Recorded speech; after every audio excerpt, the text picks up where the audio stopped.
নবী করিম সাল্লাল্লাহু আলাইহি ওয়াসাল্লাম বলেন, দুইজন ফেরেশতা আমার সামনে আসলো। দুইজন ফেরেশতা আমার সামনে আইসা আমাকে বলল, ইয়া রাসূলুল্লাহ চলেন। আমি চলতে লাগলাম। একটা গাছের বাগান, ওই বাগান পার হওয়ার পর একটি নদী দেখলাম, যেই নদী বিশাল বড় একটা নদী, আর ওই নদীর পানি রক্তের লাল, রক্তের নদী। ওই নদীর মধ্যে একজন মানুষ সাঁতার কাটে, আর একজন মানুষ নদীর কিনারায় দাঁড়িয়ে পাথর নিয়ে ওই ব্যক্তিরে মারে, আর ওই পাথরের ঢেলটা ওই সাঁতার কাটা ব্যক্তির মুখে যা লাগে, সেখান থেকে রক্ত বের হয়, নদীর পানি লাল হয়ে যায়। নবী করিম সাল্লাল্লাহু আলাইহি ওয়াসাল্লাম জিবরাইলকে বললেন, জিবরাইল, এই ব্যক্তি কেন এমন করতেছে, সাঁতার কেন কাটে, আর এই ব্যক্তি কেন তাকে এরকম ভাবে ঢেল মারে, নদীর কিনারায় কেন তাকে উঠতে দেয় না? জিবরাইল আলাইহিস সালাম বলেন, ইয়া রাসূলুল্লাহ, এই ব্যক্তি, যে ব্যক্তি নদীর মধ্যে সাঁতার কাটে, এই ব্যক্তিটা দুনিয়ার মধ্যে সুদ খাইতো। কি খাইতো? আর যে ব্যক্তি তার ঢেল মারে, এই লোকটা হলো ফেরেশতা। জিবরাইল আলাইহিস সালাম ডাক দিয়ে বলেন, আল্লাহর নবী গো, যে ব্যক্তিটা সুদ খায়, সুদ লাগে, সুদ দেয়, মরার পর থেকে কিয়ামত পর্যন্ত তাকে আল্লাহ তাআলা এরকম শাস্তির মধ্যে রাখবে। জোরে বলেন নাউজুবিল্লাহ। আল্লাহর নবী, বুখারী শরীফের হাদিস, আল্লাহর রাসূল সাল্লাল্লাহু আলাইহি ওয়াসাল্লাম ডাক দিয়ে বলেন, ও আমার সাহাবারা, মেরাজের রাত্রিতে জিবরাইল আলাইহিস সালাম আমাকে নিয়ে যাইতেছে এমন এক জায়গায় দিয়ে আমি গেলাম। ওই এলাকার ওইখানকার মানুষদের এমন অবস্থা যে ওইখানকার সমস্ত মানুষের পেটগুলি উঁচা উঁচা, অনেক ঘরের মতো পেট। রসুল আমার স্বচক্ষে দেখে আসছে। রসুল বলেন, আমি তাদের দেখলাম, তাদের পেটের মধ্যে বিষাক্ত ধরনের সাপ, বড় বড় সাপ কিলবিল করতেছে আর তারে কামড়াইতেছে। নবী করিম সাল্লাল্লাহু আলাইহি ওয়াসাল্লাম জিবরাইলকে ডাক দিয়ে বলে, জিবরাইল, এরা কারা যাদের পেটের মধ্যে পেটটা এত বড় আর পেটের মধ্যে সাপ কিলবিল করে তারে কামড়ায়? নবী করিম সাল্লাল্লাহু আলাইহি ওয়াসাল্লামকে জিবরাইল আলাইহিস সালাম ডাক দিয়ে বলে, ইয়া রাসূলুল্লাহ, এরা হলো সুদখোর। কি খোর? এরা সুদখোর। সুদের কারবার যারা করে তাদের কিয়ামতের দিন এমন কঠিন অবস্থা হবে, জাহান্নামের মধ্যে জ্বলবে। তাহলে আপনাদের এলাকায় যারা সুদি কারবার করে, সুদ খাওয়া যাবে কি যাবে না? সুদ খাওয়া যাবে না। মুরব্বী উঠতেছে, মুরব্বী, মুরব্বী উঠেন না বাবা, বসেন, ভালো না লাগলেও শুনতে হবে। আল্লাহ তাআলা সূরা বাকারার 275 নম্বর আয়াতের মধ্যে বলেন, আল্লাহ তাআলা সূরা বাকারা 275 নম্বর আয়াতে বলেন, ওয়া আহাল্লাল্লাহুল বাই'a ওয়া হাররামার রিবা। আল্লাহ তাআলা ব্যবসাকে হালাল করেছেন, সুদকে হারাম করেছেন। ব্যবসা কি? ব্যবসা হালাল। ব্যবসা করতে হইলে আপনাকে কষ্ট করতে হয়, সদাই বিক্রি করতে হয়, মাল বেচা কেনা করতে হয়, কষ্ট করতে হয়। ও হারামার রিবা, সুদ হারাম। সুদের কারবার করতে এত কষ্ট করা লাগে না, তাহলে টাকা খাটায়। অমুকের খুব বড় লোক হয়েছে, টাকার মালিক পাহাড় হয়ে গেছে, টাকার পাহাড় হয়ে গেছে। কি করে হয়? টাকা খাটায়, টাকার ব্যবসা করে। হ্যাঁ, সুদের উপরে টাকা খাটায়। খুব বড় লোক, আল্লাহরে খুব ভালোবাসে। আল্লাহ ভালোবাসে রে। আল্লাযী খালাকাল মাউতা ওয়াল হায়াতা লিয়াবলুয়াকুম আইয়ুকুম আহসানু আমালা। আল্লাহ তাআলা সূরা মুলকের 2 নম্বর আয়াতের মধ্যে বলেন, আল্লাহ তাআলা আমাদেরকে হায়াত মউত দিয়েছেন, জীবন এবং মৃত্যু দিয়েছেন পরীক্ষার জন্য। আল্লাহ তাআলা কাউকে সম্পদ দিয়ে পরীক্ষা করবেন, কাউকে সম্পদ না দিয়ে পরীক্ষা করবেন, কাউকে টাকা পয়সা বেশি দিয়া পরীক্ষা করবেন, কাউকে টাকা পয়সা কম দিয়ে পরীক্ষা করবেন, যে ইমানদার নাকি বেঈমান। এই জন্য মুসলমান ইমানদার, ইমান আনবো আল্লাহ তাআলার উপর, হুকুম মানবো কার? জোরে বলেন, হুকুম মানবো কার? আল্লাহর জমিনে কার হুকুম চলবে বলেন? আল্লাহর হুকুম চলবে। তাহলে সুদ খাবো কি খাবো না? যারা সুদি কারবার করতাম, সুদের উপরে টাকা নিতাম, নেওয়া যাবে কি যাবে না বাবা? আল্লাহ তাআলা বলেন, সুদ এমন একটা গুনাহ, এই সুদের কারবার করতে গিয়ে কোনো ব্যক্তি যদি সুদ খাইতে খাইতে মরে যায়, ও ব্যক্তি চিরস্থায়ী জাহান্নাম। জোরে বলুন নাউজুবিল্লাহ। সুদ খাইতে খাইতে তওবা না কইরা যদি মরে যায়, সরাসরি জাহান্নাম, চিরস্থায়ী জাহান্নাম।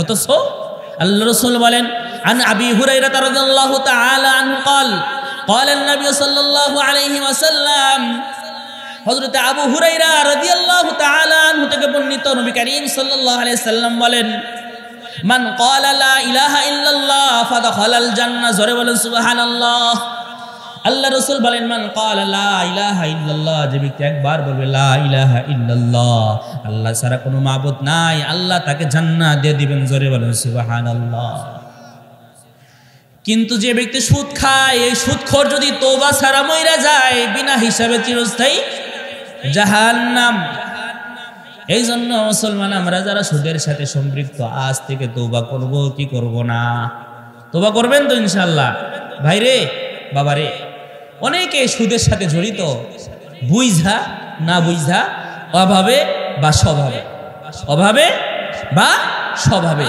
অভাব অনটন কিস্তির উপরে টাকা উঠায় এটা করে সংসার চালায় স্বভাব আমাকে ফার্নিচার কিনছে সোফা বানাইছে 50,000 দিয়া তুমি যদি আমার সোফা না বানা দাও তোমার লগে সংসার করবো না এমন লক্ষ্মী বউ ঘরে আছে না নাই এমন সুন্দর বউ শান্তির বউ জান্নাতি হুর আছে না নাই যেই মহিলারা স্বামীর উপরে প্রেসার দেয় ওয়াল শোকেস না বানাইলে 50,000 টাকার ফ্রিজ না কিনলে 30,000 টাকার টিভি সিনেমা না কিনলে 1 লাখ টাকার আইফোন না কিনে দিলে তোমার মতো স্বামী দরকার নাই এমন বউ আছে না নাই এই সমস্ত বউদের কারণে স্ত্রীদের কারণে আজকে অনেক স্বামী হারাম পথে চলে যেতেছে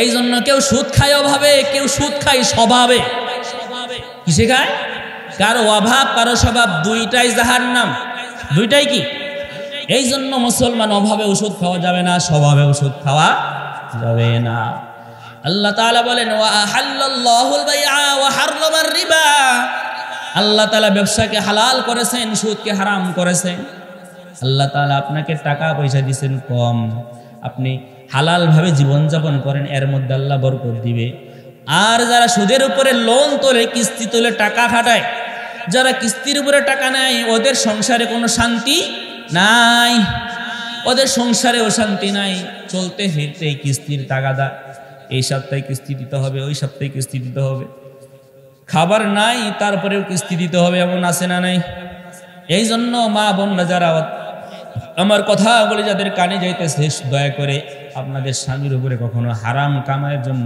চাপ দিবেন না মুসলমান মহিলাদের জান্নাতে যাওয়া অনেক সহজ মহিলাদের জান্নাতে যাওয়া কি অনেক সহজ কিন্তু এরা কঠিন বানা ফেলাইছে এরা কি কঠিন বানা ফেলাইছে আজকে বাংলার জমিনে নারী আর পুরুষের সমান অধিকার চায় না যেই দেশে নারী আর পুরুষের সমান অধিকার ওই দেশে শান্তি আছে না নাই আছে মুরব্বী কি কয় নারী পুরুষের সমান অধিকার শান্তি নাই শান্তির মা মইরা গেছে শান্তি দৌড় ফালাইছে ভাইগা গেছে দেশ ছাইরা ঠিক কিনা বলেন এই জন্য মুসলমান যেই দেশে নারী আর পুরুষের মান সমান ওই দেশে কোনো শান্তি নাই ওই দেশে কোনো ইনসাফ নাই ঠিক কিনা বলেন আশরাফ আলী থানভী রাহমাতুল্লাহি আলাইহি তার কিতাবের মধ্যে একটা ঘটনা আনছেন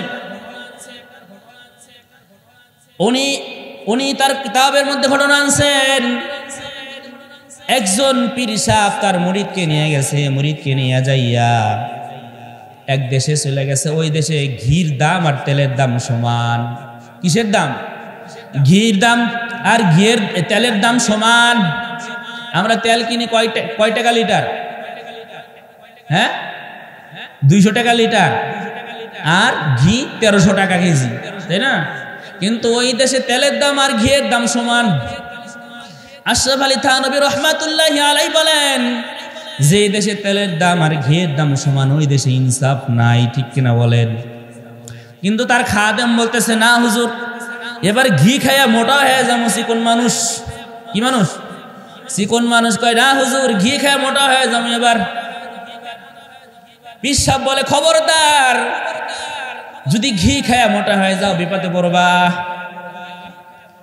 এবার মুরিদ পীর সাহেবের কথা না শুনিয়া ঘি খাওয়া শুরু করছে মোটা হয়ে গেছে ঘটনাক্রমে ওই এলাকায় 2 চোর এক বড় লোকের বাড়িতে গেছে চুরি করতে শিং কাটতে আগে চোরেরা শিং কাটতো না শিং যখন কাটতে গেছে দেওয়াল ভাঙ্গা একটা চোর মইরা গেছে। যেই চোর বাইসে গেছে ওই চোর যাইয়া বাড়িওয়ালার নামে থানায় মামলা করছে। থানায় মামলা করে বলে, মহামান্য আদালত, আমরা দুই চোর ভাই চুরি করতে গেছিলাম, দেওয়াল ভাঙ্গা আমার চোর জাতি ভাই মরছে, বিচার চাই। কেমন আদালত? ডাকো এবার বাড়িওয়ালারে ডাকো। ও বাড়িওয়ালা, দেওয়াল কেন নরম করে উঠাইছো?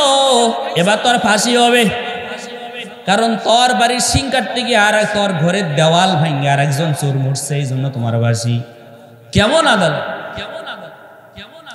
বাড়িওয়ালা ডাক দিয়ে বলে, মহামান্য আদালত, আমার কোনো দোষ নাই, দোষ হলো মিস্ত্রির।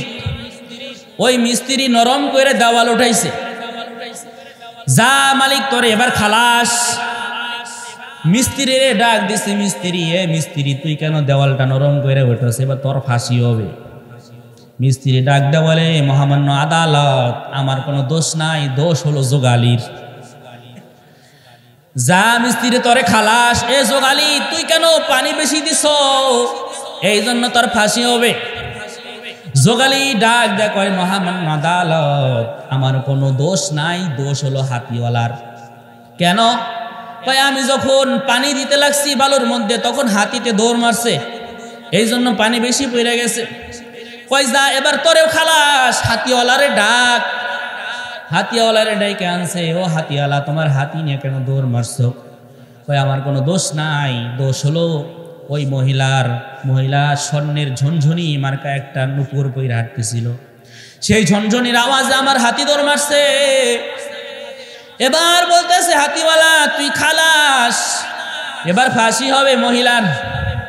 মহিলাকে যখন ডাক দিছে, মহিলাকে বলতেছে, এই মহিলা, তুমি কেন ঝুনঝুনি আলা স্বর্ণের নুপুর পরেছো? তোমার এবার ফাঁসি হবে।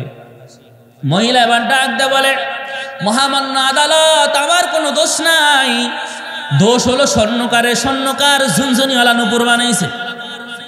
এবার মহামান্য আদালত বলে, যা মহিলা, তোমারও খালা স্বর্ণকার রে ডাক।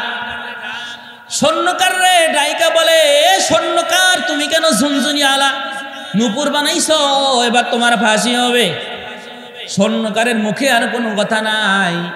এবার মহামান্য আদালত বিদেশ থেকে একটা রশি আনছে, ফাঁসির রশি আইনা যখন চিকনা মার্কা স্বর্ণকারের গলায় ঢুকায়, ফাঁসির রশি ঢোকে আর বের হয়। এবার মহামান্য আদালত বলতেছে, না, যেহেতু রশির ফাঁস হলো মোটা আর এর গলা হলো চিকুন, এরে ফাঁসি দেওয়া যাবে না। তাহলে একটা কাজ করো, এই রশির সাথে যার গলা মেলে তারই ফাঁসি দিয়ে দাও। এবার খুঁজতে খুঁজতে যাই, ওই যে হুজুরের খাদেম ঘি খায়া মোটা হয়ে গেছে, ওরে পাইছে, ওর গলার সাথে রশি মিলে গেছে। এবার আদালতের রায় হলো, তোমারই ফাঁসি হবে, কারণ তোমার গলার সাথে রশি মিলে গেছে। কারণ যেই দেশে তেলের দাম আর ঘিয়ের দাম সমান, ওই দেশে ইনসাফ আছে? ওই দেশে ইনসাফ নাই। এবার খাদেম মহা বিপদে পড়ে গেছে, হায় রে, আমার পীর সাহেবের কথা কেন শুনলাম না শুনে কেন ঘি গায়ে মোটা হয়ে গেলাম, আজকে আমার তো ফাঁসির কাঠ গড়ায়। এবার ফাঁসির আগে কয় না যে তোমার কোনো ইচ্ছা আছে কি না? কয়, এই তোমার কোনো ইচ্ছা আছে? তুমি তো মরবা, কিছুক্ষণ পর তোমার ফাঁসি দিব, কোনো ইচ্ছা আছে? কয়, হ, আমার একটা ইচ্ছা। কি? কয়, আমার হুজুরের লোক একটু দেখা করাই দেবে। হুজুর আসছে, কি ব্যাপার? হুজুর, আপনার কথা শুনছিলাম না, এই কারণে আজকে আমার ফাঁসি হয়ে যাচ্ছে। আপনার কথা না শুনে ঘি খায় মোটা হয়ে গেছি, এই জন্য আজকে আমার ফাঁসি। হুজুর কয়, এদিকে আয়, কানে কানে একটা কথা কই। তোমার যখন ফাঁসি দিবে তখন আমি বলবো, না, ফাঁসিটা আমারে দিয়ে দেন। যখন আমি বলবো তখন তুমি বলবা, না, ফাঁসির রশিটা আমারে দিয়ে দেন। তারপরে যা হবা সেটা আমি বলবো। পরের দিন সময় নির্ধারণ করা হইলো, সকাল 10টায় ফাঁসি। সমস্ত মানুষ আইসা উপস্থিত, কাঠগড়ায় ওঠানো হয়েছে, ফাঁসির মঞ্চে নিয়ে যাওয়া হয়েছে। যখন ফাঁসির রশি পরানো হবে তখন হুজুর ডাক দেয়া বলে, জল্লাদ, দয়া করে ফাঁসিটা ওরে দিও না, ফাঁসির রশিটা তুমি আমারে দিয়ে দাও। এবার মুরিদ বলে, না হুজুরে, ফাঁসি দেওয়া যাবে না, ফাঁসির রশিটা আমারে দিয়ে দাও, আমারে ফাঁসি দিয়ে দাও। একবার হুজুর কয়, না, ফাঁসি আমারে দাও। মুরিদ কয়, না, ফাঁসি আমারে দাও। দুইজন মরার জন্য তৈরি হয়ে গেছে। এবার বলতেছে না তো ফাঁসি দেওয়া যাবে না, এবার মহামান্য আদালতে খবর দাও। মহামান্য আদালতে খবর দেওয়া হয়েছে, বাদশা চলে আসছে। কি কাহিনী হুজুর, কি ব্যাপার? আপনি বা মরতে চান কেন? আপনার খাদেম বা মরতে চাই কেন? মরার জন্য এত পাগল কেন আপনারা? এবার পীর সাহেব বলে, ও বাদশা শোনেন, একটা কথা কানে কানে শুনি, কানে কানে একটা কথা বলি। সেই কথা হলো, আমি জানতে পারছি এই ফাঁসি নিয়ে যে মরবে সে বিনা হিসেবে জান্নাত। কয় সুবহানাল্লাহ। এই ফাঁসি নিয়ে যে মরবে সে জান্নাত। এবার বাদশা মনে মনে চিন্তা করে, হাই হাই, জীবনে তা কাম কুকাম কম করলাম না, দেশের টাকা বিদেশে কম পাচার করি নাই। খাদেম চিন্তা করে, হাই রে, কত টাকা পয়সা মারছি, কত মানুষের টাকা পয়সা মারছি। এই বাদশা চিন্তা করে, কত মানুষের টাকা পয়সা মারছি। আল্লাহ যদি হিসাবের কাঠগড়ায় দাঁড় করায়, হিসাব দেওয়া জান্নাত পাওয়া যাবে না। হুজুরের কথা মতো যদি ফাঁসি বিনা হিসেবে জান্নাত পাই। এবার বাদশা ডাক দেখো, এ ফাঁসির গুল্লি বাড়ি, এবার তোরা ফাঁসিটা আমারে দিয়ে আলা। মুসলমান ইমানদার, যেই দেশে তেলের দাম আর ঘিয়ের দাম, ওই সমাজে ইনসাফ নাই। যেই দেশে নারী আর পুরুষের মান সমান, ওই দেশে ইনসাফ নাই। ওই দেশে ইনসাফ আছে? ওই দেশে ইনসাফ নাই রে মুসলমান। এই জন্য মুসলমান, আল্লাহ তাআলার হুকুম আহকাম অনুযায়ী আমাদের জীবন যাপন করতে হবে, ঠিক কিনা বলেন? আমি আপনাদের সামনে সূরা বুরুজ তেলাওয়াত করেছিলাম। আল্লাহ পাক রব্বুল আলামিন ডাক দিয়ে বলেন, ওয়াস-সামাই যাতিল বুরুজ। আল্লাহ তাআলা বলেন, ওয়াস-সামাই যাতিল বুরুজ, শপথ ওই বুরুজ বিশিষ্ট আসমানের শপথ। আল্লাহ তাআলা আসমান, বুরুজ বিশিষ্ট আসমানের শপথ খান। বুরুজ বিশিষ্ট আসমান মানে তারকা বিশিষ্ট আসমানের কসম। আসমানে তারকা আছে না? আল্লাহ তাআলা বলেন, বুরুজ বিশিষ্ট আসমানের কসম। ওয়াল ইয়াউমিল মাউউদ, এবং প্রতিশ্রুতি দিবসের কসম। আল্লাহ তাআলা প্রতিশ্রুতি দিবসের কসম, কিয়ামত দিবসের কসম খাইলেন। তারপরে বলেন, ওয়াশাহিদিন ওয়া মাশহুদ, এবং সেই দিবসের কসম যেইটা উপস্থিত হয় এবং যেইখানে উপস্থিত হওয়া হয়। যেইটা উপস্থিত হয় মানে যেইটা ঘুরিয়া ঘুরিয়া মানুষের সামনে আসে, সেই দিনের কসম। যেই দিনটা ঘুরিয়া ঘুরিয়া মানুষের সামনে আসে সেইটা হলো শুক্রবার দিন। কি দিন? কারণ শুক্রবার জুমার দিনটা ঘুরিয়া ঘুরিয়া মানুষের সামনে আসে। ওয়াশাহিদ ওয়া মাশহুদ, এবং ওই দিনের কসম যেই দিন আল্লাহ তাআলা 9 জিলহজ আরাফার দিনকে ইশারা দিয়ে বলেন, ওয়া মাশহুদ, ওই দিন 9 জিলহজ আরাফার দিনের কসম খাই আল্লাহ তাআলা বলেন, 9 জিলহজ আরাফার দিন, যেই দিনে সারা বিশ্বের মানুষ গিয়া ওই 9 জিলহজ আরাফার ময়দানে কুটিত হয়। ঠিক কিনা বলে? আল্লাহ তাআলা বলেন, কুতিলা আসহাবুল উখদুদ, আমি আল্লাহ আসহাবে উখদুদদেরকে ধ্বংস করে দিলাম। আসহাবে উখদুদ এখানে অভিশপ্ত হয়েছে, গর্তওয়ালারা যারা গর্ত খনন করেছিল তারা অভিশপ্ত হয়েছে। এ মুসলমান, আসহাবে উখদুদ বলতে একটা ঘটনা রয়েছে তাফসীরের মধ্যে। বাচ্চা, ওই সময় একটা বাচ্চা ছিল, সেই বাচ্চার নাম তাফসীরের কিতাবের মধ্যে ওই বাচ্চার নাম আছে ইউসুফ জুন ওয়াস। তাফসীরে মাআরিফুল কোরআনের মধ্যে আসছে ইউসুফ জুন ওয়াস একজন বাচ্চা। ওই বাচ্চার সময় একজন জাদুকর ছিল, ওই জাদুকরের নাম হলো, ওই জাদুকর একজন জাদুকর ছিল। ওই জাদুকর বাচ্চা ইউসুফ জুন ওয়াসকে যা বলতেছে, বাচ্চা আমার তো বয়স অনেক হয়ে গেছে, হয়তো আমি মারা যাব, আমি ইন্তেকাল করব, তুমি আমার জাদুবিদ্যাটা আমি রক্ষিত রেখে যাইতে চাই, আমাকে একটা সুদর্শন সুন্দর একজন একটা ছেলে দিবেন। বাচ্চাকে ডাক দেয়া বলতেছে, বাচ্চা সুন্দর সুদর্শন একটা ছেলে দিবেন, যেই ছেলেটা আমার কাছে আসবে আমি তাকে জাদুবিদ্যা শিখাবো, আমার জাদুবিদ্যা রক্ষা পাবে, আপনার সাম্রাজ্য আপনার বাচ্চাই টিকে থাকবে, এই জন্য সুন্দর একটা যুবক আমাকে দিবেন। এবার বাচ্চা উজিরকে বলল, যাও দেশের মধ্যে সুন্দর একটা সুদর্শন যুবককে খুঁজে নিয়ে আসো। সুদর্শন একটা যুবককে নিয়ে আসা হলো, সুন্দর মেধাবী একটা যুবককে আনা হলো। নিয়ে আসার পরে তাফসীরের মধ্যে এই ছেলেটার নাম দেওয়া হয়েছে আব্দুল্লাহ বিন তামির। কি নাম? আব্দুল্লাহ বিন তামির। আব্দুল্লাহ বিন তামিরকে বাদশা বলতেছে, শোনো, তুমি রাজ কোষাগার থেকে খানা পিনা, তোমার যত কিছু খরচ রাজ কোষাগার থেকে বহন করা হবে, তুমি থাকবা এখানে, সকাল সকাল যাইবা ওই জাদুকরের কাছে যায়া জাদুবিদ্যা শিখবা, আর এইখানে এসে থাকবা। তোমার কাজই হলো জাদুবিদ্যা শিখবা আর এখানে থাকবা, এটাই তোমার কাজ। আব্দুল্লাহ বিন তামের প্রতিদিন বাদশার দরবার থেকে প্রতিদিন যায়, জাদুকরের কাছে যায় জাদুবিদ্যা শেখে। প্রতিদিন যাইতে যাইতে জাদুবিদ্যা শিখতে শিখতে আব্দুল্লাহ বিন তামের কানায় একটা আওয়াজ আসে। আব্দুল্লাহ বিন তামের শুনতে পায় এখানে একটা খ্রিস্টান ধর্মের অনুসারী হযরতে ঈসা নবীর একজন উম্মত আছেন, হযরতে ঈসা নবীর একজন পাদ্রী আছেন, যিনি গোপনে গোপনে ইসলামের দাওয়াত দেয়।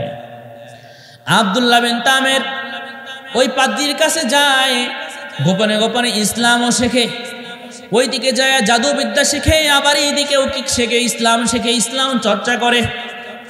গোপনে গোপনে একদিন আব্দুল্লাহ বিন তামের কালেমা পড়ে মুসলমান হয়ে গেল। সরে বলুন সুবহানাল্লাহ, আরো জোরে বলুন সুবহানাল্লাহ। একটু নাড়াচড়া দেন, যেমন বলছেন ঘুম এসে যাবো তো, নারায়ে তাকবীর। আব্দুল্লাহ বিন তামের পাদ্রীকে যায় বলতেছে, পাদ্রী আপনি আমারে কালেমা পড়াইয়া মুসলমান বানায় দেন। পাদ্রী বলতেছে, আব্দুল্লাহ বিন তামের তোমারে আমি মুসলমান বানাবো, তবে সত্য হলো তুমি যে মুসলমান হইবা এটা গোপন রাখতে হবে, প্রকাশ করা যাবে না, প্রকাশ করা যাবে না, আমার নামও কাউকে বলা যাবে না। আব্দুল্লাহ বিন তামের প্রতিদিন যায়া পাদ্রীর কাছে গোপনে গোপনে ইসলাম শেখে, ইসলামের মাসালা মাসাইল শেখে, ইসলাম শেখে, দিন শেখে।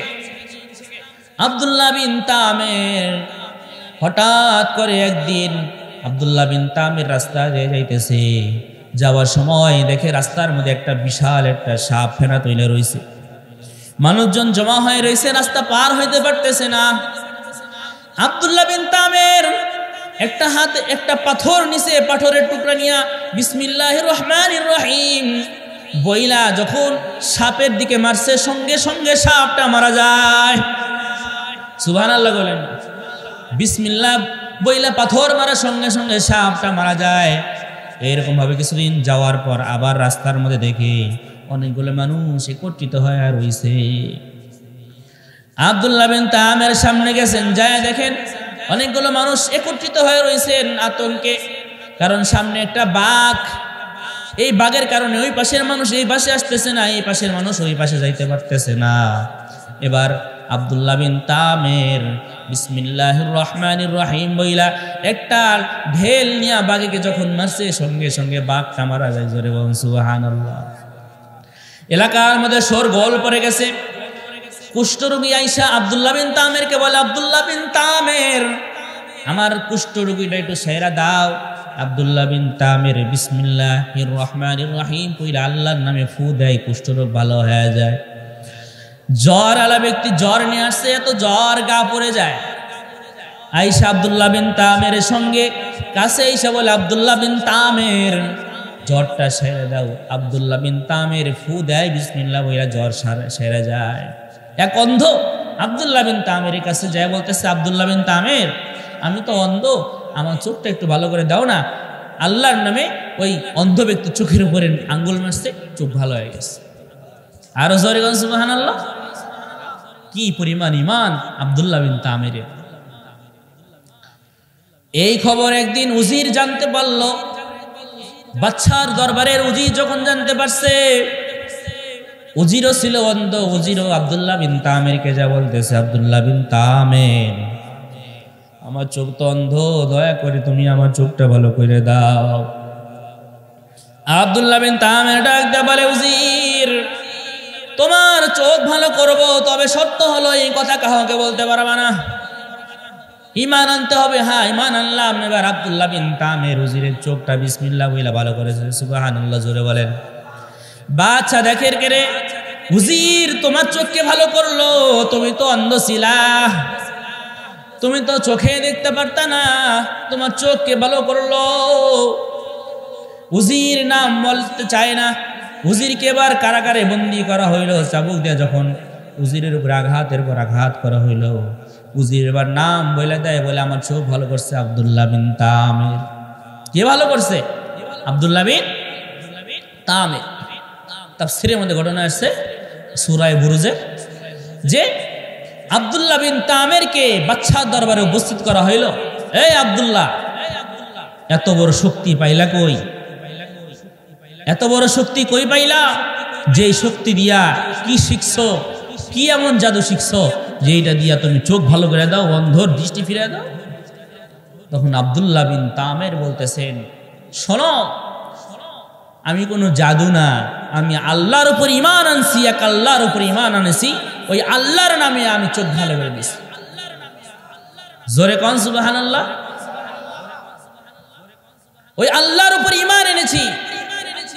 যখন বাদশার দরবারে আব্দুল্লাহ বিন তামির এই কথা বলল, তখন বাদশা বলল, এই আব্দুল্লাহ বিন তামিরকে কারাগারে বন্দী করো, লোহার খাঁচায় বন্দী করো, একে চাবুক দিয়ে আঘাত করো।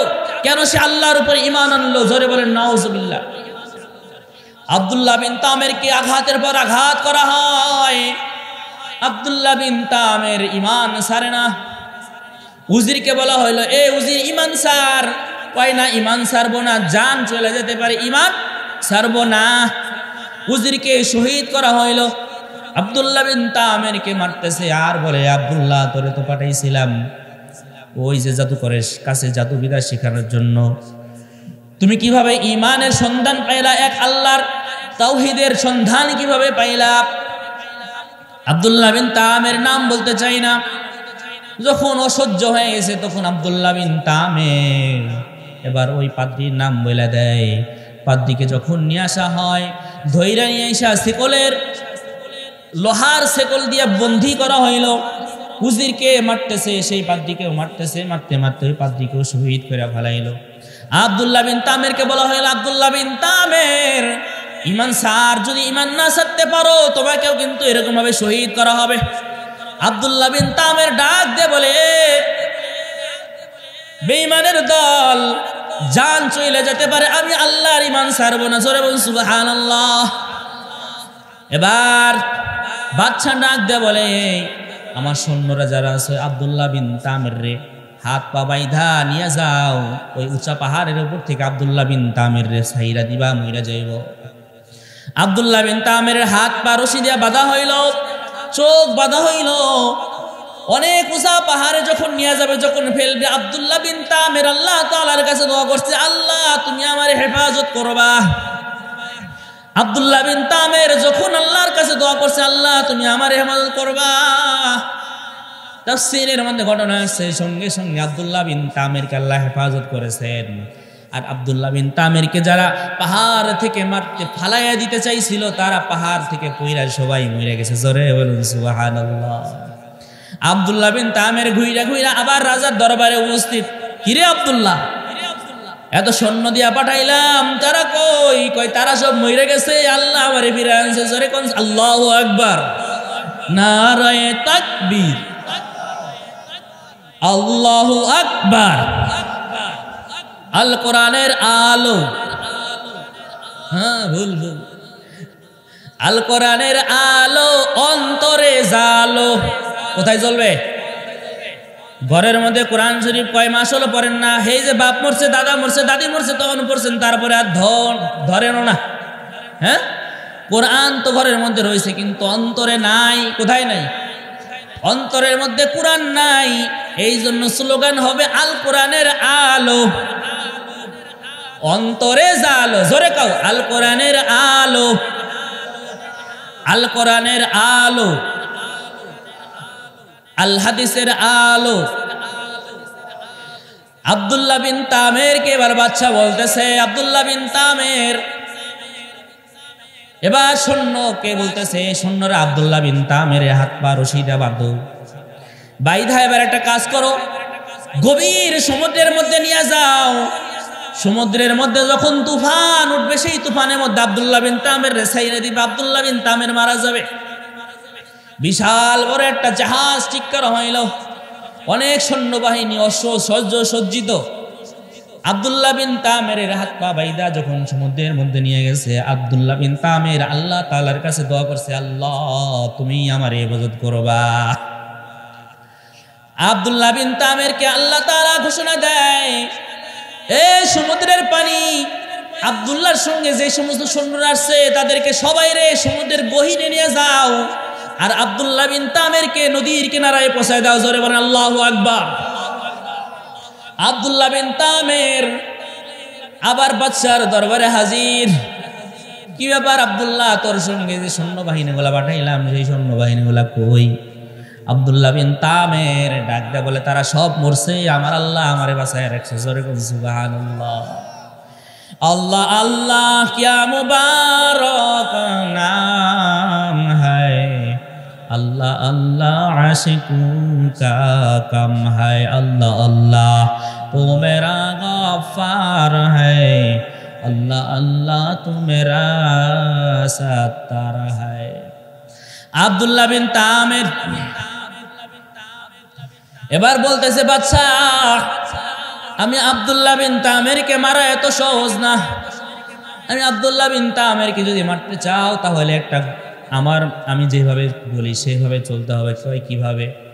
ভাই আমাকে যদি মারতে চাও একটা দিন তারিখ ঠিক করো, একটা ময়দান, বিশাল একটা ময়দানে আমাকে মারবা।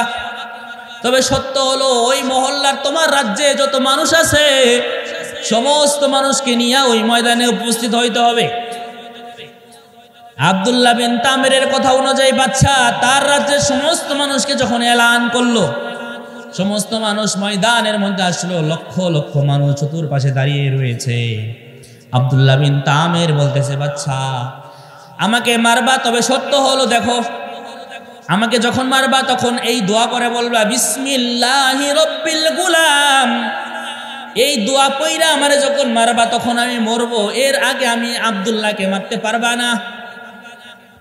সমস্ত মানুষজন যখন ময়দানের মধ্যে উপস্থিত, চতুর্দিকে লক্ষ লক্ষ মানুষ, তখন আব্দুল্লাহ বিন তামেরকে জল্লাদ আব্দুল্লাহ বিন তামেরকে যখন তীর দ্বারা আঘাত করে বিসমিল্লাহি রব্বিল গুলাম, আব্দুল্লাহ বিন তামের এই তীরের আঘাতে শাহাদাত বরণ করেন। সঙ্গে সঙ্গে তাফসীরের মধ্যে আসে, সঙ্গে সঙ্গে চতুর্পাশে লক্ষ লক্ষ মানুষ এক আওয়াজে বলে, লা ইলাহা ইল্লাল্লাহু ঈসা রূহুল্লাহ। জোরে বলেন আল্লাহু আকবার। ঈসা রূহুল্লাহ, ওই সময় তারা হলো ঈসা নবীর উম্মত ছিল।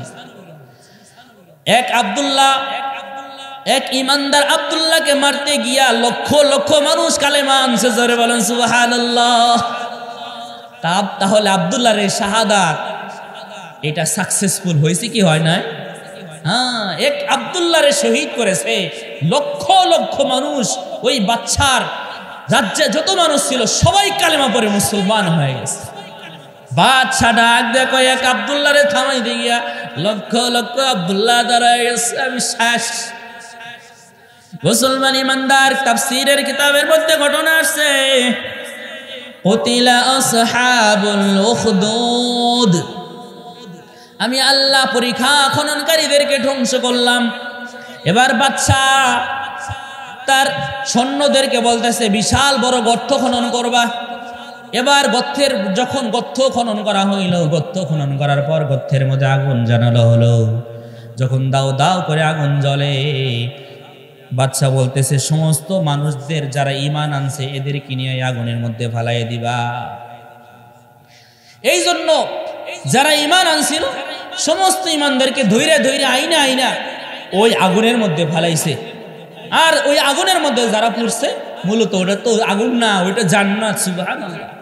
ওখানে যারা পড়ছে ঈমান আনার জন্য, এই ঈমান সার, নইলে এই গর্তের মধ্যে, এই আগুনের গর্তের মধ্যে ধরে ফালামু। কোশ্চিন কালো ঈমান ছাড়বো না, তুই গর্তের মধ্যে ফালা। যখন গর্তের মধ্যে ফালাইছে, হাসতে হাসতে জান্নাতে চলে গেছে। সুবহানাল্লাহ। আল্লাহ তাআলা বলেন, কুতিলা আসহাবুল উখদুদ। আমি আল্লাহ পরীক্ষা খননকারীদেরকে ধ্বংস করে দিলাম। এই বাচ্চা ছিল পরীক্ষা খননকারীর দল, আর এই সৈন্যরা ছিল পরীক্ষা খননকারীর দল। তাফসীরের মধ্যে আসছে, এই আগুনের মধ্যে সমস্ত মুসলমানদেরকে ফালাইয়া শহীদ করেছে, সবাই শহীদ হয়ে গেছে। আর এই গর্ত থেকে আগুন বের হয়ে এই আগুন পুরা সাম্রাজ্য ঘিরে ফেলেছে। এই আগুন ওই সমস্ত সৈন্যদেরকে ধাওয়া করেছে, ধাওয়া করার ফলে তারা সবাই পালিয়ে যেতে বাধ্য হয়েছে। এই আগুন অনেকে গ্রাস করে ফেলেছে, সেই আগুনের মধ্যে পুইরা অনেকে মরে গেছে। আর ওই বাচ্চাকে আগুন ধাওয়া করার কারণে বাচ্চা সমুদ্রের মধ্যে ঝাঁপ দিয়েছে, সেখানেই তার দাফন হয়ে গেছে। সুবহানাল্লাহ বলেন না? জিকির করে লা ইলাহা ইল্লাল্লাহ, লা ইলাহা ইল্লাল্লাহ, লা ইলাহা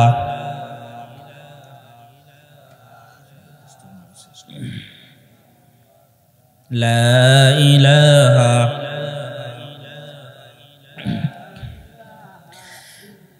আল্লাহ পাক রব্বুল আলামিন বলেন ওয়া হুম আলা মা ইয়াফআলুনা বিল মুমিনিনা শুহুদ, এবং এরা মুমিনদের সাথে যা করছিল তা প্রত্যক্ষ করছিল। মুমিনদের সঙ্গে মুমিনদেরকে গর্তের মধ্যে ফালায়, মুমিনরা গর্তের মধ্যে আগুনের মধ্যে পুইরা মরে যায়, এরা তা দেখে। কেন মারা হয়েছিল? আল্লাহ তাআলা সূরা বুরুজের মধ্যে বলেন ওয়ামা নাকামু মিনহুম ইল্লা আন ইউমিনু বিল্লাহিল আজিজিল হামিদ। এই জন্য তাদেরকে মারা হয়েছিল, এরা এক আল্লাহর উপর ঈমান এনেছিল, এক আল্লাহর উপর ঈমান আনার কারণে এদেরকে শহীদ করেছে। এক আল্লাহর উপর ঈমান আনছিল, এই জন্য এদেরকে শহীদ করেছে। এই জন্য মুসলমান আমরা ঈমান আনবো কার উপরে? জোরে বলেন, আরো জোরে কোন? ইবাদত করব কার? আল্লাহ তাআলা বলেন আমিনু কামা আমানান নাস। জোরে করেন আল্লাহু আকবার। আমিনু কামা আমানান নাস, তোমরা ঈমান আনো সাহাবায়ে কেরামদের মতো ঈমান, সাহাবায়ে কেরামদের মতো ঈমান আনো। ওমা নাকামু মিনহুম ইল্লা আইয়ুমিনু বিল্লাহিল আজিজিল হামিদ। ওই সমস্ত মুসলমানদেরকে এই গর্তের মধ্যে ফেলে আগুনের মধ্যে শহীদ করা হয়েছিল। কেন জানো? আইয়ুমিনু বিল্লাহিল আজিজিল হামিদ, এরা এক আল্লাহর উপর ঈমান এনেছিল, এই জন্য তাদেরকে হত্যা করেছে। হযরতে খুবাইব রাদিয়াল্লাহু তাআলা, বুখারী শরীফের হাদিস, হযরতে খুবাইব রাদিয়াল্লাহু তাআলা আনহুকে যখন হত্যা করা হবে, শহীদ করা হবে, হযরতে খুবাইব রাদিয়াল্লাহু তাআলা আনহুকে বন্দী করা হলো। নবী করিম সাল্লাল্লাহু আলাইহি ওয়াসাল্লাম 10 জন সাহাবার একটা দল পাঠাইলেন, যাও। তার মধ্যে আমির ছিলেন হযরতে আসিম রাদিয়াল্লাহু তাআলা আনহু। হযরতে আসিম রাদিয়াল্লাহু তাআলা আনহুকে আমির বানাইয়া পাঠানো হইল। 10 জন সাহাবায়ে কেরাম যখন ওইখানে গেছে, তখন কাফের বেঈমানরা তখন ওই সমস্ত সাহাবাদের উপরে আক্রমণ চালাইল। 10 জন সাহাবারা একটা পাহাড়ের উপর উঠল, সমস্ত কাফের বেঈমান তীর নিয়ে সাহাবায়ে কেরামদের উপরে তাক করে তীর মারতে লাগছে। তীর মারতে মারতে অনেক সাহাবারা শহীদ হয়ে গেছে, 7 জন শহীদ হয়ে গেছে, বাকি রয়েছে 3 জন। কয়জন বাকি রয়েছে? 3 জন। 3 জনকে বলা হইল তোমরা পাহাড় থেকে নিচে নেমে আসো, তোমাদেরকে হত্যা করা হবে না। 3 জন যখন নিচে নামে আসলো, 3 জনের মধ্যে আরো 2 জনকে শহীদ করা হইল, বাকি রইল কয়জন? 1 জন। একজনকে শহীদ করা হয়েছে, বাকি রয়েছে 2 জন। এই 2 জনকে মক্কার কাফেরদের নিকটে বিক্রি করা হইল। মক্কার কাফেরদের নিকটে যখন এই 2 জনকে বিক্রি করা হয়েছে, মক্কার কাফের একজনকে মাইরা ফেলাইছে, বাকি রয়েছে কয়জন? এই একজন হলো হযরতে খুবাইব রাদিয়াল্লাহু তাআলা আনহু। এই খুবাইব রাদিয়াল্লাহু তাআলা আনহু তারা কিনা নিয়ে একটা ঘরের মধ্যে বন্দী করে রাখলো, আবদ্ধ ঘর, কোনোদিন খানা পিনা দেয় না। যারা তাকে বন্দী করে রাখলো তার একটা বোন ছিল, সেই বোনটার নাম ছিল জয়নব। কি নাম? জয়নব। মাঝে মাঝে দেখতেন হযরতে খুবাইব রাদিয়াল্লাহু তাআলা আনহুকে খাবার দিত না। এই নামটা মনে রাখবেন, জয়নব। কি নাম? নামটা মনে রাখবেন, ঘটনা আসতেছে সামনে। হযরতে খুবাইব রাদিয়াল্লাহু তাআলা আনহুকে যখন নিয়ে যাওয়া হইল, হযরতে খুবাইবকে যখন গাছের সঙ্গে লটকানো হলো, হাদিসের মধ্যে কিতাবের মধ্যে আসছে হযরত খুবাইবকে এরকমভাবে হাতের সঙ্গে গাছের সঙ্গে লাগানো হলো, হাতের মধ্যে পেরাক মারা হলো, মুখের মাথার মধ্যে পায়ের মধ্যে পেরাক দিয়ে গাছের সঙ্গে লটকে দেওয়া হলো। হযরতে খুবাইব রাদিয়াল্লাহু তাআলা আনহুকে তার শরীর তরবারিতে আঘাতের পর আঘাত, খোঁচা মারে তরবারিতে, রক্ত একদম জর্জরিত হয়ে গেছে। এমন কঠিন কষ্ট দিয়ে হযরত খুবাইব রাদিয়াল্লাহু তাআলা আনহুকে তারা শহীদ করলো। শহীদ করার পর ওই যে যারা শহীদ করলো তাদের ঘরে একটা বোন ছিল, তার নাম ছিল কি? জয়নব। জয়নবকে কিছুদিন পর জয়নব মুসলমান হইল। সাহাবায়ে কেরাম জিজ্ঞাসা করলেন, জয়নব তুমি কেন মুসলমান হইলা, কি কারণে মুসলমান হইলা? তখন জয়নব বলে, আমার ভাইয়েরা যখন খুবাইবকে যখন বন্দি করে রাখছে, দিনের পর দিন খাবার দেয় নাই, তখন আমি দেখছি আমার ভাই খুবাইব রাদিয়াল্লাহু আনহুর সামনে জান্নাত থেকে সুন্দর সুন্দর আঙ্গুর, আপেল, বেদানা এগুলো আসতো, খুবাইব সেগুলা খাইতো। আমি দেখতাম যে মাঝে মাঝে জান্নাত থেকে ফল আসতো, কোত্থেকে যেন আসতো, এত দামি দামি আঙ্গুর, দামি দামি ফলমূল, আপেল এগুলো আসতো। আমার ভাই মুসলিম ভাই খুবাইব রাদিয়াল্লাহু আনহু খাইতো। এইটা আমি দেখছি। আমি ভাবছি হয়তো কেউ দিছে, কিন্তু এত সুন্দর আনার, এত সুন্দর আঙ্গুর, বেদানা, ফল মক্কার কোনো জায়গায় পাওয়া যায় না। এটা নিশ্চয় জান্নাত থেকে আল্লাহ তাআলা খুবাইবের জন্য পাঠিয়েছে। এই জন্য আল্লাহ বলেন, আমিনু কামা আমানান নাস, তোমরা ঈমান আনো। কার মতো? জোরে বলেন, সাহাবায়ে কেরামের মতো ঈমান আনো। হযরতে খুবাইব রাদিয়াল্লাহু তাআলা আনহুকে কেন মারা হয়েছিল? মা নাকামু মিনহুম ইল্লা আইয়ুমিনু বিল্লাহিল আজিজিল হামিদ, একমাত্র ঈমান আনার কারণে হযরতে খুবাইব রাদিয়াল্লাহু আনহুকে শহীদ করেছে। মুসলমান ইমানদার মা বোনদের জন্য ওয়াজ কইরা যায়। মা বোনরা মনে করতেছে হুজুর আমাদের সম্পর্কে তো কোনো ওয়াজ করে না। তাদের সম্পর্কে সূরায়ে তাহরীমের থেকে একটা আয়াত করি।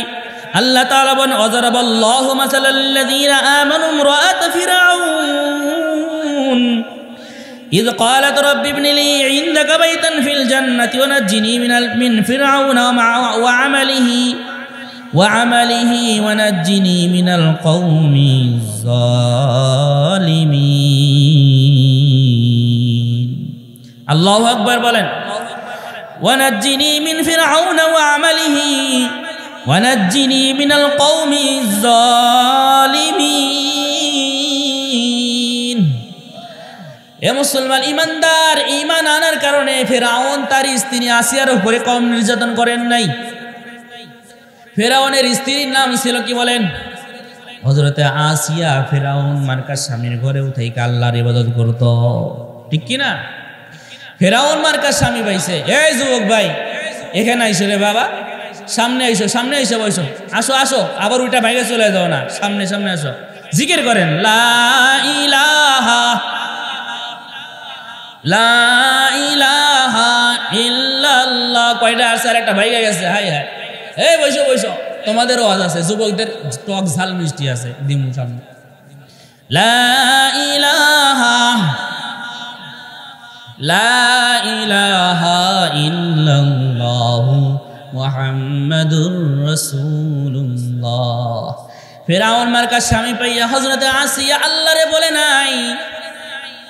হযরতে আসিয়া আলাইহিস সালাম জান্নাতে আমার আপনার নবীর স্ত্রী যিনি হবেন হযরতে আসিয়া, জোরে বলেন সুবহানাল্লাহ। ফিরআউনের স্ত্রী আসিয়া যখন ফিরআউনের কাছে যাইতো, কোনোদিন ফিরআউন আসিয়ার সঙ্গে সহবাস করতে পারে নাই। স্বামী ঠিক যখন আসিয়ার কাছে যাইতো তখন ফিরআউন কাপুরুষ হয়ে যেত। কারণ আমার আল্লাহ তাআলা আমার আপনার নবীর জন্য স্পেশাল রাখছেন, জোরে বলেন সুবহানাল্লাহ। আসিয়াকে যখন ফিরআউন বলল, এ আসিয়া তুমি আল্লাহরে ছাড়ো, কয় না তোরে ছাড়তে পারি, আল্লাহরে ছাড়বো না। ফিরআউন তার উজির সব পরামর্শ করলো কি করা যায়। কয় আসিয়ারে চাবুক দিয়ে শাস্তি দাও। আসিয়ারে আঘাতের পর আঘাত, চাবুক দিয়ে আঘাত করা হইতেছে। আসিয়া ঈমান ছাড়ে না। ঈমানদারের উপরে যত আযাব আসে ঈমানদারের ঈমান আর মজবুত হয়ে যায়, জোরে বলো ঠিক কিনা? মুসলমান ইমানদার জোয়ারের পানিতে বাদ দিলে বাদ থাকে না ভাঙ্গা পানি ঢোকে? বাদ ভাঙ্গা পানি ঢোকে। ইমানদারকে যদি নিষেধ করা হয় তার ইমান আরো বাইরে যায়। জোরে বলুন ঠিক কিনা? আসিয়াকে বলা হইল, আসিয়া ইমান সার। কয় না, তোরে ছাড়তে পারি, ইমান ছাড়বো না। আসিয়াকে চাবুক দিয়ে আঘাতের পর আঘাত করা হইতেছে, আসিয়া ইমান ছাড়ে না। হযরতে আসিয়া আলাইহিস সালামকে এমন কষ্ট দেওয়া হইল। এ পদ্মার আড়ালের মা বোনেরা শোনো, সামান্য শীতের কষ্টে তোমরা নামাজ পড়ো না, ঠিক কিনা? সামান্য কষ্টের কারণে ফজরের সময় ওঠো না, ঠান্ডা পানি দিয়ে ওযু করার ভয়ে তোমরা নামাজ পড়ো না, আছে না নাই? শুধু কি মহিলারা, পুরুষরা মনে হয় ফেরেশতা ফজরের কাতারে জায়গা হয় না? হ্যাঁ, আপনারা ফজরের মসজিদে পুরা হয়? ফজরের জামাত, ফজরের নামাজে মসজিদ পুরা হয়? এক কাতার। মাশাআল্লাহ, মুরব্বি কইছে এক কাতার। বাবাজি, এক কাতারে কয়জন মানুষ হয় আপনার ঘরে? মাশাআল্লাহ, 22-23 জন। আলহামদুলিল্লাহ। অনেক এলাকায় শুধু ইমাম একাই নামাজ পড়ে। কেনা ভাই হুজুর, আফসোস, আমি নিজেই আজান দেই, নিজেই নামাজ পড়ি, একটা মুসল্লি আল্লাহর ফেরেশতা আইছে না। আফসোস, এখনো বাংলার জমিনে এমন মানুষ আছে, মুয়াজ্জিন ইমাম সাহেব একাই আজান দেয়, একাই নামাজ পড়ে, একটা মানুষ নাই। আর আপনাদের এলাকায় মাশাআল্লাহ অনেক ভালো, এক কাতার পুরা হয়।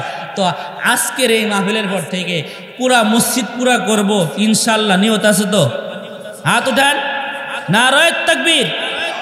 আল্লাহ, আমরা যারা হাত উঠাইছি ফজরের নামাজে সবাই রে তাকবীরে উলার সঙ্গে নামাজ পড়ার তৌফিক দিয়ে বলা আমিন। আরে ফজরের নামাজ যদি কেউ জামাতের সঙ্গে পড়ে, এশার নামাজ, রাসূল বলেন এশার নামাজ আর ফজরের নামাজ যদি কেউ জামাতের সাথে পড়ে, সারা রাত ঘুমাইলে তার আমল নামায় সওয়াব লেখা হয়, নেকি লেখা হয়। জোরে বলেন সুবহানাল্লাহ। এশার নামাজ যদি কেউ জামাতের সঙ্গে পড়ে তাহলে অর্ধেক রাত তার আমল নামায় নেকি লেখা হয়। আর ফজরের নামাজ জামাতের সঙ্গে পড়লে বাকি অর্ধেক রাত তার আমল নামায় নেকি লেখা হয়। এজন্য মুসলমান ইমানদারের ইমানের উপর যখন বাধা আসে তখন ইমানের পাওয়ার বাইরে যায়। এই জন্য মুসলমান ইমানদার হযরতে আসিয়া আলাইহিস সালাম, মনে আছে না নাই? হযরতে আসিয়াকে চাবুক দিয়ে আঘাত করে, ইমান ছাড়ে না। হযরতে আসিয়াকে এমন আঘাত করা হয়, হযরতে আসিয়া ইমান ছাড়ে না। হযরতে আসিয়াকে এবার তার উজিরের সঙ্গে, ফেরাউন উজিরের সঙ্গে পরামর্শ করছে কি করা যায়। ওই আসিয়ারে গরম বালুর মধ্যে শোয়া দাও। এমন গরম বালু, হাদিসের মধ্যে আসছে এমন উত্তপ্ত বালু, যেই বালুর উপরে পা রাখলে, যেই বালুর উপরে ভাত নিয়ে রাখলে সেই ভাত সঙ্গে সঙ্গে সিদ্ধ হয়ে যাইত। এমন কঠিন গরম বালুর মধ্যে আসিয়াকে নিয়ে শোয়ানো হয়।